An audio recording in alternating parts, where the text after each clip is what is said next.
أعوذ بالله من الشيطان الرجيم. بسم الله الرحمن الرحيم. Dear students of class 8, I welcome all of you with the Islamic greetings.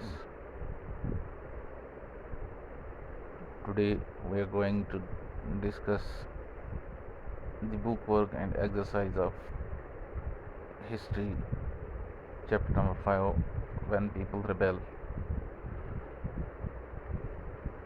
Here is question number 1. What was the demand of Rani Lakshmi Bai of Jhansi that was refused by the British? Rani Lakshmi Bai جو تھی جھانسی کی، اس نے کون سی demand کی تھی جو Britishers نے refuse کی؟ اس کا answer after the death of her husband Rani Lakshmi Bai wanted her adopted son to be recognised as their heir of the kingdom. جو رانی لکشمی بائی تھی، اس کے ہسبینڈ کی ڈیتھ کے بعد وہ چاہتی تھی کہ اس کا اڈاپٹیڈ سن جو ہے اس کو ریکوگنائز کیا جائے، مانا جائے، اس کا لیگل ہیئر یعنی اس کا وارث مانا جائے بادشاہت کے لیے. اس کے بعد کوشچن نمبر 2 ہے what did the British do to protect the interest of those who converted to Christianity. جو برٹش کمپنی یہاں پہ تھی، انہوں نے کرسچینٹی کے انٹرسٹس، جو کرسچینٹی کی طرف کنورٹ ہوئے تھے لوگ، ان کے انٹرسٹ کو پروٹیکٹ کرنے کے لیے کیا کیا؟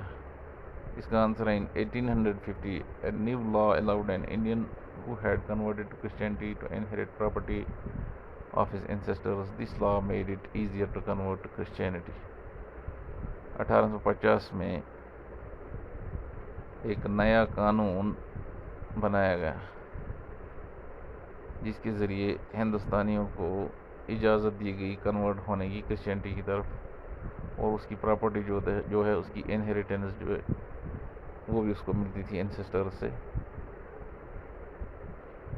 اس لا کی وجہ سے کرسچینٹی کی طرف کنورٹ ہونا جو ہے وہ ایزیئر ہو گیا، کیونکہ اس سے پہلے لا تھا کہ جو کنورٹ ہوتے تھے ان کو پراپرٹی میں انہیریٹنس نہیں ملتی تھی. اس لا کے ذریعے سے یہ اب ایزی ہو گیا کرسچینٹی کی طرف کنورٹ ہونا. Question number 3 what objections did the Sepoy have to the new cartridges that they were asked to use.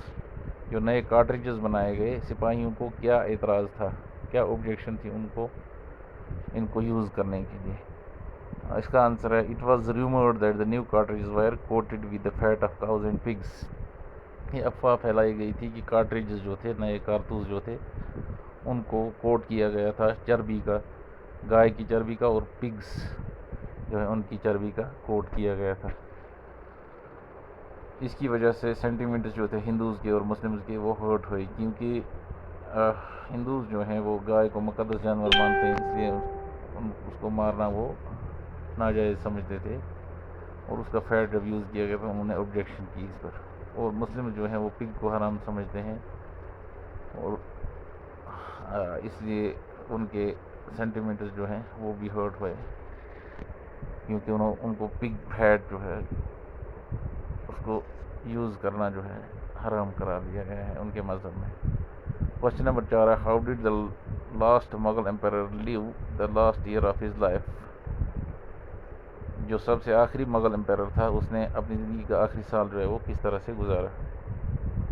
The last Mughal emperor spent the last year of his life in a jail in Rangoon. وہ Rangoon کی jail میں اس نے اپنی زندگی کا آخری سال جو ہے وہ اسپینڈ کیا، گزارا اپنی بیوی کے ساتھ. تو کوشچن نمبر 5 ہے what would be the reason for the confidence of the British rulers about their position in India before May 1857.